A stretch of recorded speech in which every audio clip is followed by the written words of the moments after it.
Welcome once again to TrainerRoad's Workout of the Week. I'm Coach Chad Timmerman, and this week's workout is Lion Rock, which is basically a series of 9 race winner efforts. I'm a big proponent of specificity when it comes to training, as are most coaches, and if you're the sort of rider who rides competitively, then race winners are very much up your alley. Even if you aren't, the physiological adaptations that this sort of workout inspires are also worthwhile, regardless of the type of riding you do. So without being specific to Lion Rock, a race winner's format is to first gain separation, and you do so with a sprint. Secondly, you settle into something that's near threshold, whether it's a little below, right on, or a little above threshold. Third, you have to be able to repeat this sort of effort, because typically one time isn't enough. And then fourth, there's usually a kick to the line, one short but brutal finishing effort. Race winners are an ideal combination of both neuromuscular strength and muscle endurance. They're also extremely realistic in terms of a tactical racing maneuver, and they break down as follows. They start with a sprint. In the case of this workout, it's just a 12-second effort at 1.5 times threshold. They drop off well below threshold, but not too far, and only briefly, allowing the rider somewhat of a break before he or she ramps back up to a high percentage of threshold. In the case of this workout, 95% of threshold, which the rider will sustain for the remaining 4 minutes of the interval. Following just a brief 1-minute recovery valley, the rider will repeat the same process, soak up another 1 minute's worth of recovery, and do the same thing again with the addition of a finishing kick. So following 3 of these race winners, the rider will have to push some pretty tired legs up to 140% of threshold before a more substantial recovery takes place.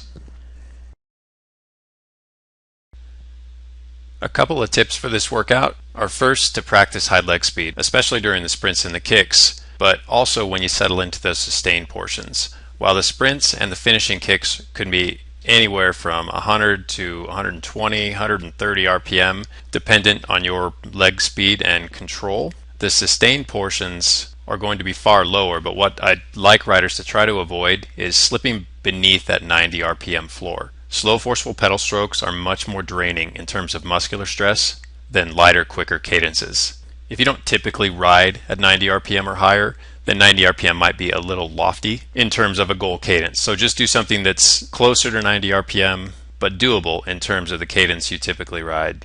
Secondly, once you get to those sustained portions, if the sort of riding you do necessitates being aerodynamic, then try to slip into your aerodynamic position. Find out just how low you can get, what sort of body position you can maintain, and still get enough air to your muscles to be able to perform at, in this case, 95% of your functional threshold power. Too many riders fail to practice what they want to recreate when they get outside, and riding aerodynamically is one of those things, especially when you train indoors. We have a habit of settling into a position that's comfortable, getting through the intervals, and then heading outside and wondering why our power is substantially lower when we try to slip into an aerodynamic position that we have yet to practice or don't practice frequently enough. In terms of scaling this workout, there are a couple things you can do. First off, if the sprints are destroying you, then start them a little bit later. These are 12-second sprints, maybe reduce them to 5, 8, even 10-second sprints. And then when it comes to the sustained portion, intermittent back pedals allow you to clear off some of that accumulation that might be slowing you down. So if you get to a point where you can't sustain your power very well, or your form is suffering, your cadence is dragging, simply pedal backwards for 5, 6 pedal strokes and then get back in there. This isn't recovery exactly, rather it just allows you to clear off some of that excess, get a couple deep breaths in, and try to get back into the interval in a slightly better place than you left it. If, however, you backpedal frequently, you might be better served by just dropping the workout intensity. When it comes to the nuts and bolts of Lion Rock, first of all, the target zones or power levels are 4 and 7. 4 for threshold work, that sustained portion following the sprint, and then 7 for the neuromuscular effort you'll endure both during the sprints and the finishing kicks.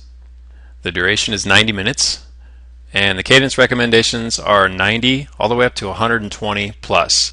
And that's a pretty big range because it incorporates both the sprints as well as the sustained portions. And while 90 RPM is the recommended floor, it all depends on what your current capabilities are. If you typically spin at 80 RPM, then learning to spin at 90 RPM is going to be much more of a process than someone who already comfortably spins at 85 or 88 RPM. And as far as that sprint, That's all up to you. Some sprinters can generate a lot of leg speed without overwhelming their cardiopulmonary system. Some riders don't really sprint. It's more of a high leg speed push that doesn't last very long. Training stress score is 103 out of a possible 150 in a 90-minute span, and the intensity factor is 0.83, which is relatively high, but does leave quite a lot of room for increases in workout intensity during alternate versions of this workout. The goals for a workout like Lion Rock, or more specifically race winners, are threefold, in that the sprints have a particular set of goals, the sustain portion has a particular set of goals, and then combining the two has an overall goal of being able to replicate this sort of effort outdoors. In terms of the sprinting goal, we're trying to improve not only how many muscle fibers we can recruit, how much of the existing muscle you can make work during a sprint, but we're also trying to increase the rate of recruitment, or how quickly we can innervate that muscle and make it contribute to the sprint. So a lot of muscle really quickly.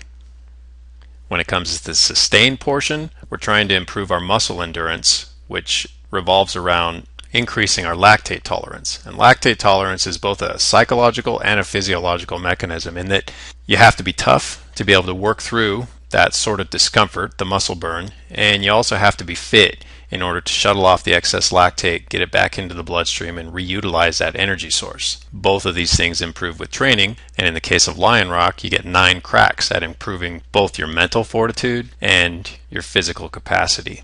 And then to put these in more performance-oriented terms, we're trying to condition ourselves to be able to repeat explosive efforts and then back those efforts up with high sustained efforts.